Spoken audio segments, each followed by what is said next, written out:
हमने चैप्टर शुरू किया था कॉस्ट अकाउंटिंग साइकिल का। कॉस्ट अकाउंटिंग साइकिल में मैंने आपको कॉस्ट अकाउंटिंग का प्रोसेस बताया था, कॉस्ट अकाउंटिंग का प्रोसेस बताया था, वो साइकिल समझाया था जिसकी बुनियाद पर उस फिगर की बेस पर आज हमने एंट्रीज रिकॉर्ड करनी है। उस फिगर पे मैंने स्टार्ट यहाँ से किया था जी कि मटेरियल जब परचेज किया जाता है, मटेरियल जब परचेज किया जाता है तो 4 तरह का मटेरियल होता है, direct material, indirect material, office supplies और सेलिंग सप्लाईज। इसी तरह लेबर भी 4 तरह की होती है, direct labour, indirect labour, office staff और एडमिन, ऑफिस स्टाफ और सेलिंग स्टाफ। फिर मैंने आपको फैक्ट्री ओवरहेड के बारे में बताया कि फैक्ट्री ओवरहेड में 5 मेन एक्सपेंसेस आते हैं, एक इनडायरेक्ट मटेरियल, एक indirect labour, depreciation of factory fix assets, insurance का वो पोर्शन जो एक्सपायर हो जाता है, यूटिलिटीज एक्सपेंसेस और लास्ट पर मिसलेनियस या अदर एक्सपेंसेस। आज हमने मटेरियल से रिलेटेड ट्रांजैक्शन जो है उनकी रिकॉर्डिंग सीखनी है कि कॉस्ट अकाउंटिंग साइकिल में मटेरियल से रिलेटेड ट्रांजैक्शंस कैसे रिकॉर्ड होती हैं, कौन कौन से अकाउंट्स इन्वॉल्व होते हैं और उनकी क्या नेचर है। तो सबसे पहला इवेंट है मटेरियल को खरीदने का। तो मैंने बताया जब मटेरियल खरीदा जाता है तो 4 तरह का मटेरियल होता है, तो हम साथ साथ ट्रांजैक्शन लिखते भी हैं फिर उसकी एंट्री भी करते हैं। परचेज ऑफ मटेरियल,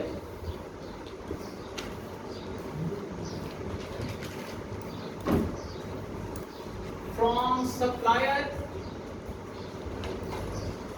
सप्लायर से आपने मटेरियल खरीदा है, कौन सा मटेरियल है उसकी डिटेल भी गिवन है। यदि आपने डायरेक्ट मटेरियल भी खरीदा है सप्लायर से, आपने सप्लायर से इनडायरेक्ट मटेरियल भी खरीदा है, आपने ऑफिस सप्लाईज या एडमिन सप्लाईज भी खरीदी हैं, आपने सेलिंग या शिपिंग सप्लाईज भी खरीदी हैं। ये फर्स्ट इवेंट है कि आपने मटेरियल परचेज किया तो एक ऑर्गेनाइजेशन ने, एक मैन्युफैक्चरिंग बिजनेस ने अपने बिजनेस के लिए 4 तरह का मटेरियल खरीदा। वो 4 तरह का मटेरियल में डायरेक्ट मटेरियल था जी 3,25,000 का, इनडायरेक्ट मटेरियल था 2,50,000 का, ऑफिस सप्लाईज थी 25,000 की और शिपिंग सप्लाईज थी 1 लाख रुपीज। इस तरह टोटल मटेरियल देखिए कितने का बनता है, 7 लाख रुपीज का। ये फर्स्ट इवेंट है कॉस्ट अकाउंटिंग की। जब रिकॉर्डिंग शुरू होती है तो पहला इवेंट ये है कि मटेरियल खरीदा जाता है। तो आपने मटेरियल परचेज किया, 4 तरह का मटेरियल खरीदा, टोटल 7 लाख का बंदा था। ये उसकी डिवीजन है, उसमें डायरेक्ट मटेरियल इतना है, इनडायरेक्ट मटेरियल इतना है, शिपिंग सप्लाई इतनी है, ऑफिस सप्लाई इतनी है। एक तो ये इवेंट समझें क्या है, अब इसकी रिकॉर्डिंग समझें, इसकी जर्नल एंट्री क्या होनी है। ये तो नरेशन हो गई ना, ट्रांजैक्शन हो गई। अब इसकी जर्नल एंट्री क्या है ये समझना आपने, क्योंकि आपने इस पूरे चैप्टर में जर्नल एंट्रीज ही करनी है। इसकी जर्नल एंट्री क्या होगी, तो बात सुनिएगा ध्यान से। जब आप मटेरियल खरीदेंगे, चाहे वो जितनी मर्जी तरह का मटेरियल हो, 2 टाइप का हो, 3 टाइप का हो, इसमें 4 टाइप का है।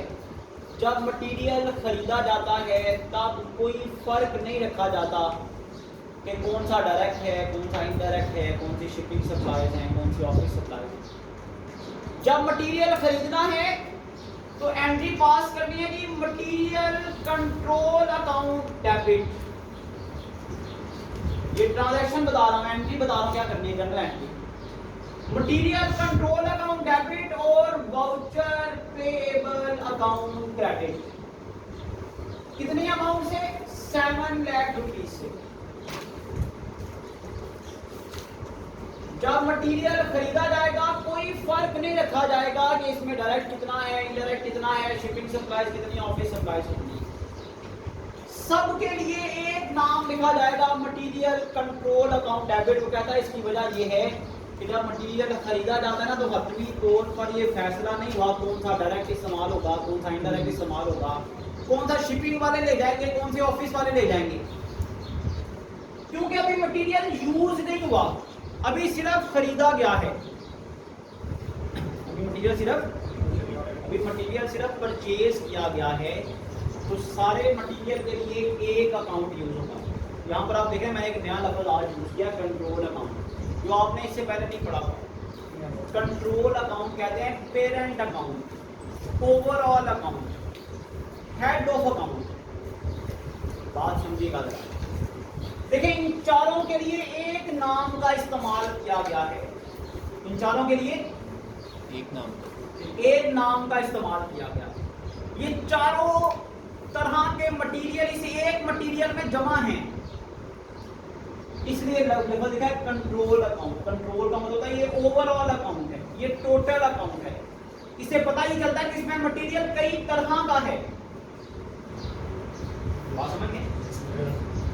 आपने फॉर एग्जांपल, मैं आपको एक और मिसाल बता दूं, आपने फॉर एग्जांपल 4 लोगों से पैसे लेने हैं बिजनेस में, उनको आपने क्रेडिट सेल की हुई है। मिस्टर ए से पैसे लेने हैं, मिस्टर बी से पैसे लेने हैं, मिस्टर सी से पैसे लेने हैं, मिस्टर डी से पैसे लेने हैं। चारों आपके डेटर हैं, चारों आपके डेटर हैं।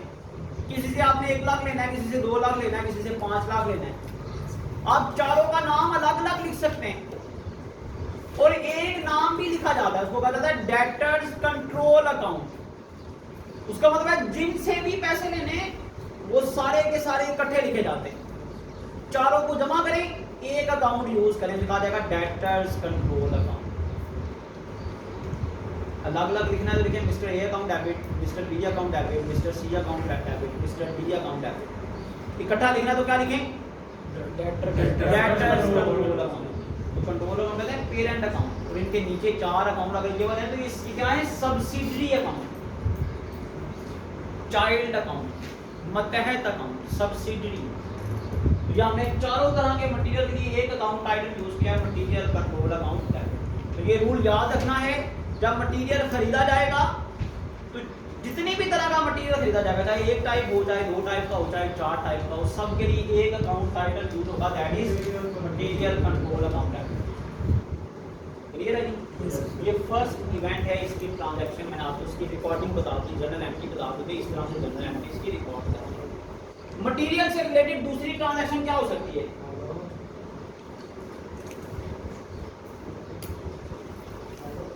मटेरियल रिटर्न टू सप्लायर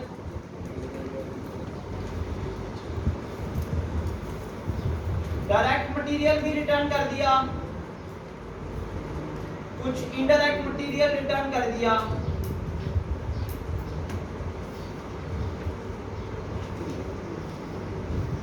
और कुछ आपने सेलिंग सप्लायर्स वापस कर दी।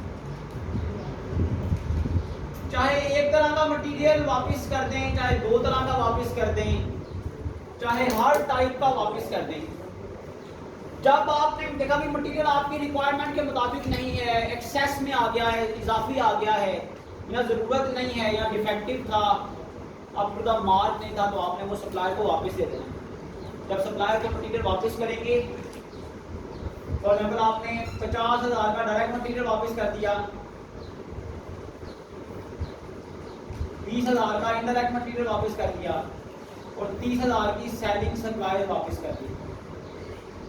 टोटल आपने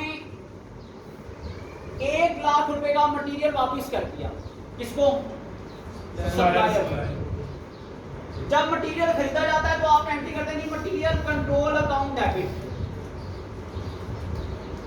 जब मटेरियल खरीदा जाता है तो एंट्री करते हैं मटेरियल कंट्रोल अकाउंट डेबिट। और वाउचर पेएबल क्रेडिट, देखिए फैक्ट्री को पेमेंट करने की इजाजत नहीं होती, ये ऑफिस के लिए वाउचर बनाया जाता है, भाई इतना वाउचर है, इतने पैसों का मटेरियल आ चुका है, ताकि ऑफिस वाले इस वाउचर को देखकर अदायगी करते हैं। तो कॉस्ट अकाउंटिंग में पेमेंट करने से पहले, कॉस्ट अकाउंटिंग में पेमेंट करने से पहले उसका वाउचर बनाया जाता है, उसका वाउचर पेएबल की शक्ल में लिखा जाता है, फिर उस वाउचर को पे किया जाता है। हमने जब मटेरियल खरीदा तो एंट्री की material control account debit voucher payable credit.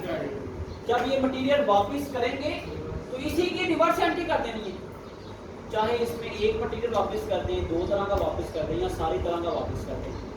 खरीदा 4 तरह का था, वापस 3 तरह का कर रहे हैं, सबके लिए एक ही अकाउंट यूज होता है, मटेरियल कंट्रोल अकाउंट डेबिट। जब खरीदा हुआ मटेरियल वापस किया जाएगा तो एंट्री क्या होगी जी? Voucher payable account debit, reverse entry हो जाएगी ना, और material control account credit. Voucher payable account debit, material control account credit. कितने अमाउंट से देखेंगे कुल कितने का मटेरियल वापस हुआ है? 100,000, 1 लाख का मटेरियल वापस हुआ है। 1 लाख का मटेरियल वापस हुआ है, उसके रिवर्स एंट्री करते हैं। हर क्वेश्चन में मटेरियल से रिलेटेड ट्रांजैक्शन होंगी, इसी तरह शुरू होंगी। ये मटेरियल खरीदा, फिर मटेरियल एक्साइज था उसको वापस कर दिया। थर्ड एंट्री मटेरियल से रिलेटेड क्या हो सकती है? अब होता क्या है, स्टेजेस को समझिएगा जरा। जब मटेरियल खरीदा जाता है तो मटेरियल पहले स्टोर रूम में जाता है। कहाँ जाता है? फैक्ट्री के स्टोर रूम में जाता है, गोदाम में जाता है। स्टोर कीपर उसको रिकॉर्ड उसका मेंटेन करके स्टोर रूम में रख देता है। अब होता क्या है, मटेरियल स्टोर रूम में चला गया, अब फैक्ट्री को प्रोडक्शन के लिए मटेरियल की जरूरत है, या ऑफिस वालों को ऑफिस वर्क के लिए मटेरियल की जरूरत है, या सेलिंग डिपार्टमेंट को सेलिंग डिपार्टमेंट के लिए सेलिंग सप्लाईज की जरूरत है। तो होगा क्या, वो रिक्विजिशन बनाएंगे, रिक्वेस्ट लेटर बनाएंगे। वो रिक्वेस्ट लेटर डिपार्टमेंट के हेड से साइन होने के बाद स्टोर कीपर के पास चला जाएगा। स्टोर कीपर क्या देखेगा, भाई अच्छा प्रोडक्शन डिपार्टमेंट से डायरेक्ट मटेरियल की रिक्वेस्ट आई है, इनडायरेक्ट मटेरियल की रिक्वेस्ट आई है, ऑफिस डिपार्टमेंट से ऑफिस सप्लाईज की रिक्वेस्ट आई है, सेलिंग डिपार्टमेंट से सेलिंग सप्लाईज की रिक्वेस्ट आई है। तो अब स्टोर रूम से मटेरियल इशू कर दिया जाएगा, स्टोर रूम से मटेरियल इशू कर दिया जाएगा फॉर यूज। पहली स्टेज क्या है, मटेरियल खरीदा जाएगा तो यहाँ पर मटेरियल कंट्रोल अकाउंट क्या हो जाएगा, डेबिट हो जाएगा, वाउचर पेएबल क्रेडिट हो गया। मटेरियल वापस कर दिया तो मटेरियल कंट्रोल अकाउंट क्रेडिट हो गया, वाउचर पेएबल अकाउंट डेबिट हो गया। अब क्या हुआ, स्टोर रूम ने मटेरियल इशू किया फॉर यूज। प्रोडक्शन वाला मटेरियल, डायरेक्ट मटेरियल और इनडायरेक्ट मटेरियल कहाँ चला गया, फैक्ट्री में चला गया। ऑफिस सप्लाई ऑफिस में चली गई, सेलिंग सप्लाई सेलिंग डिपार्टमेंट में चली गई। तो जब मटेरियल इशू किया जाता है फॉर यूज तो उसकी क्या ट्रांजैक्शन होती है, मटेरियल इशूड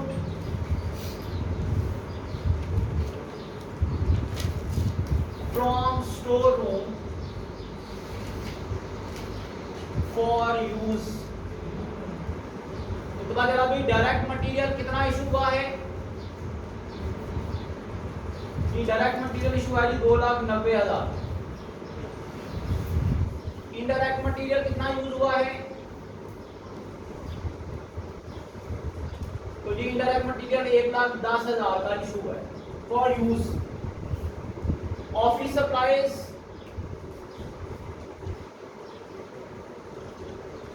ऑफिस सप्लाईज 20,000 की इशू हुई है for use. Selling supplies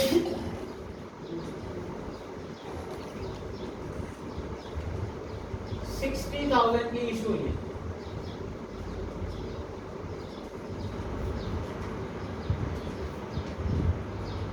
total 4,80,000 का मटेरियल इशू हुआ है फॉर यूज।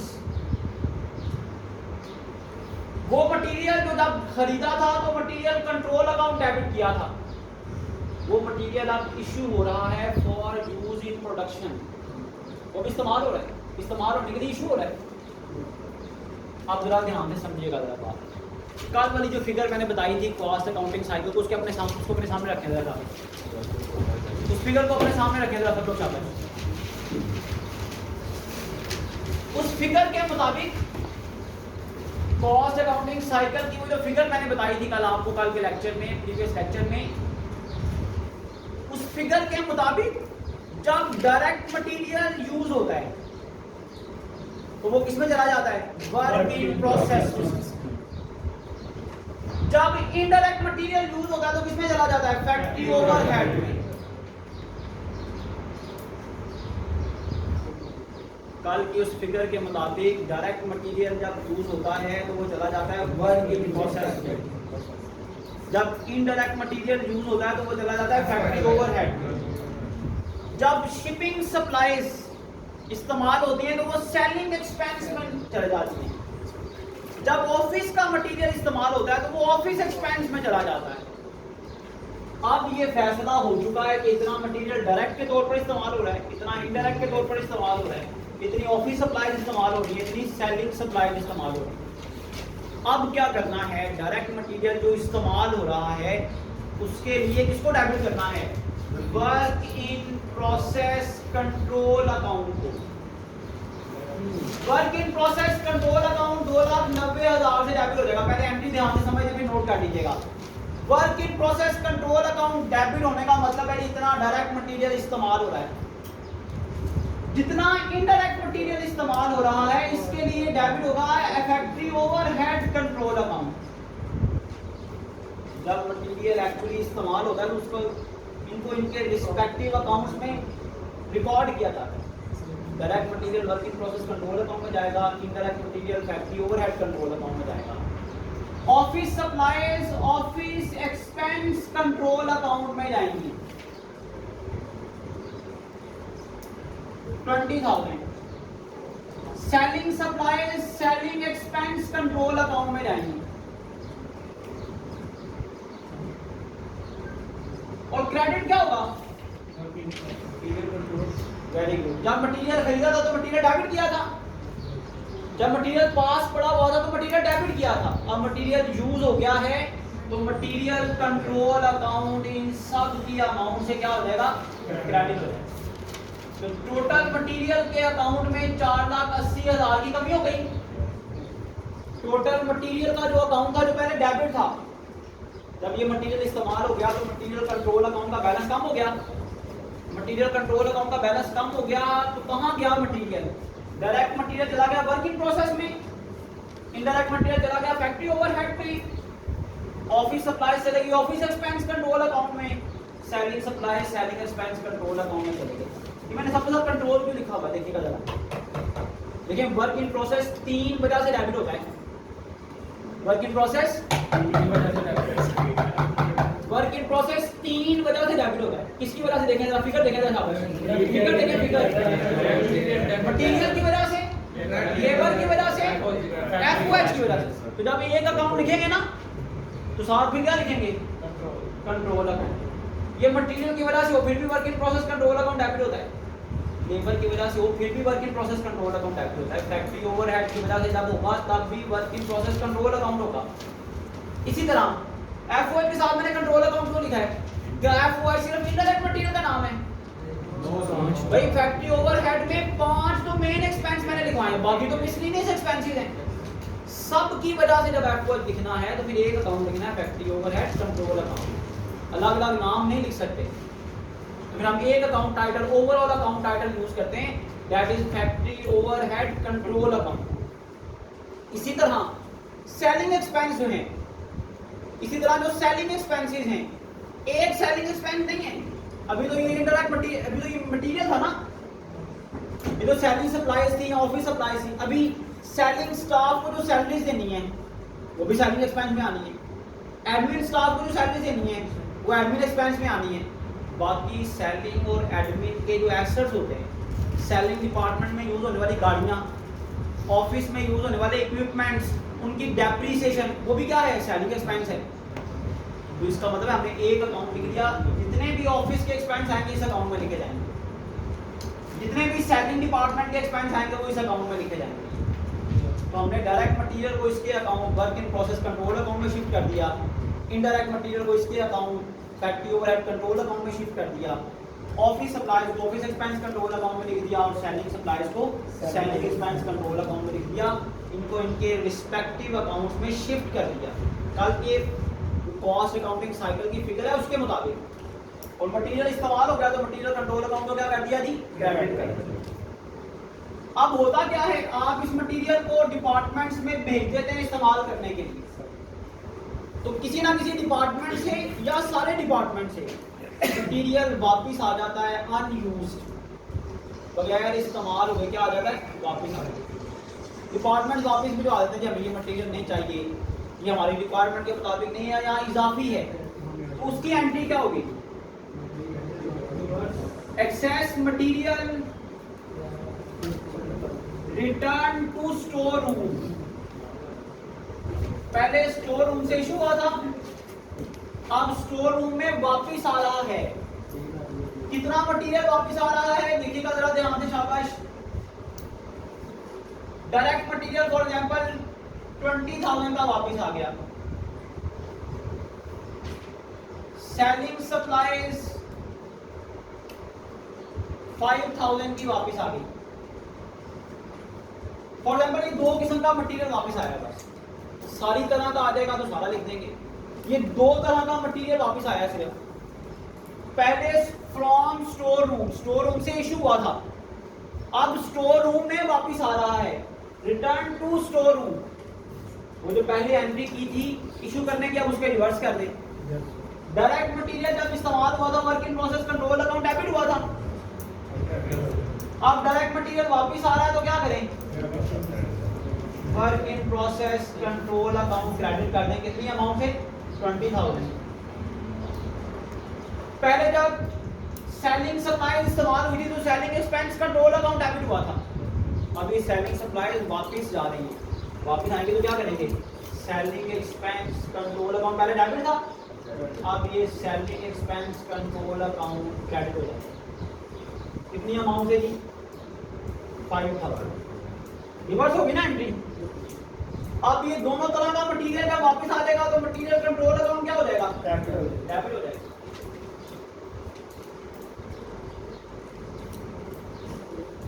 इसकी रिवर्स एंट्री होगी। ये सारी तरह का मटेरियल वापस नहीं आया, दो तरह का मटेरियल वापस आया, तो जो मटेरियल वापस आया उसकी आप उसको क्रेडिट कर दें। टोटल अकाउंट तो मटेरियल कंट्रोल अकाउंट का ही यूज होना है, तो जितना टोटल मटेरियल वापस आया मटेरियल कंट्रोल अकाउंट में डेबिट हो जाएगा। मटेरियल से रिलेटेड ट्रांजैक्शन हम डिस्कस कर रहे हैं, फिर हमने इसके बाद लेबर की ट्रांजैक्शन पर जाना है। ये वो ट्रांजैक्शन है जो इस पूरे चैप्टर में हर क्वेश्चन में आपसे कहा जाएगा भाई ये ट्रांजैक्शन करेंगे, मटेरियल खरीदा है, अच्छा जी अब मटेरियल आपने वापस कर दिया है, अच्छा जी अब आप मटेरियल यूज कर रहे हैं, जी अब मटेरियल एक्सेस था इसको वापस स्टोर रूम में भेज रहे हैं। लास्ट एंट्री मटेरियल से रिलेटेड, फिफ्थ और लास्ट एंट्री मटेरियल से रिलेटेड क्या हो सकती है। अभी तो आपने ये देखा कि मटेरियल खरीदा जाता है, डायरेक्ट मटेरियल चला जाता है वर्क इन प्रोसेस में, इनडायरेक्ट मटेरियल चला जाता है फैक्ट्री ओवरहेड कंट्रोल अकाउंट में, selling supply selling expense control account में, office supply office expense control account में। और स्टेज है, पहले मटेरियल खरीद कर कहां रखना है, स्टोर रूम में, फिर मटेरियल कंट्रोल अकाउंट डेबिट करना है। दूसरी स्टेज में ये वाला मटेरियल क्या होगा, जब इशू होगा तो ये मटेरियल कंट्रोल अकाउंट क्रेडिट हो जाएगा और मटेरियल अपने अपने अकाउंट में चला जाएगा। सम टाइम होता क्या है, आपको फैक्ट्री में इमरजेंसी मटेरियल की जरूरत पड़ जाती है, स्टोर रूम में मटेरियल अवेलेबल नहीं होता, स्टोर रूम में मटेरियल अवेलेबल नहीं है, या आप इंतजार नहीं कर सकते कि स्टोर रूम से मटेरियल आएगा तो उसको हम यूज करेंगे। तो क्या होता है कि डायरेक्टली मटेरियल का ऑर्डर दिया जाता है और वो डायरेक्टली फैक्ट्री में यूज होने के लिए सप्लाई कर दिया जाता है। वो जो स्टेज थी ना दरमियान में कि पहले मटेरियल खरीद कर स्टोर रूम में रखना है और फिर स्टोर रूम से आगे जाएगा यूज होने के लिए, वो स्टेज दरमियान से निकल जाती है। अब लिखा जाता है कि डायरेक्टली मटेरियल परचेज किया and directly delivered to the factory for use in production. Material purchased from supplier and directly delivered to the factory for use in production. बजाय इसके कि पहले खरीद कर स्टोर रूम में रखते, फिर स्टोर रूम से इशू होता, हमें मटेरियल की इमरजेंसी प्रोडक्शन में ज़रूरत थी, तो material purchase directly from supplier, material purchase from supplier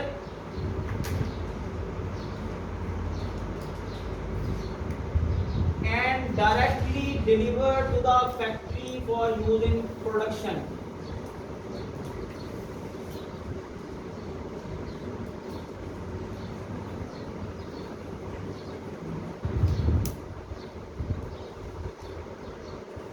material खरीदा गया सप्लायर से और डायरेक्टली फैक्ट्री को भिजवा दिया गया फॉर यूज इन प्रोडक्शन। वो क्या था जी?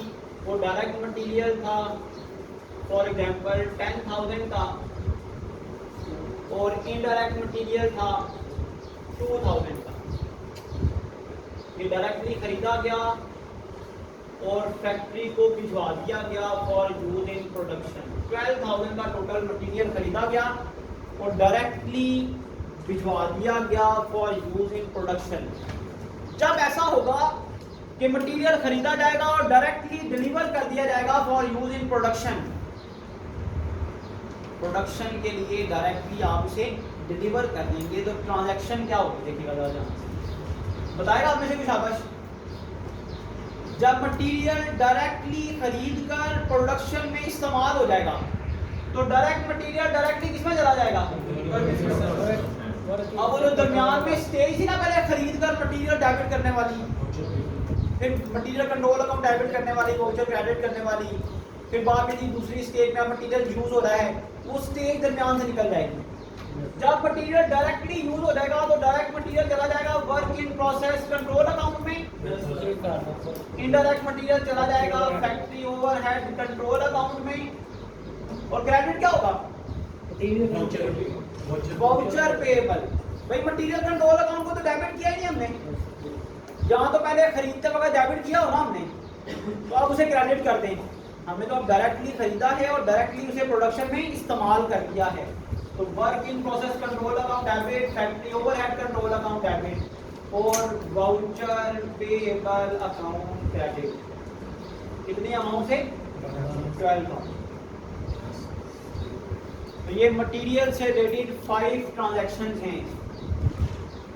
पहले से थोड़ी डिफरेंट इस वजह से हैं कि पहले आपने पीरियोडिक इन्वेंटरी सिस्टम पढ़ा हुआ है, इससे पहले आपने पीरियोडिक इन्वेंटरी सिस्टम पढ़ा हुआ है अकाउंटिंग में, एडवांस अकाउंटिंग हो, फाइनेंशियल अकाउंटिंग हो।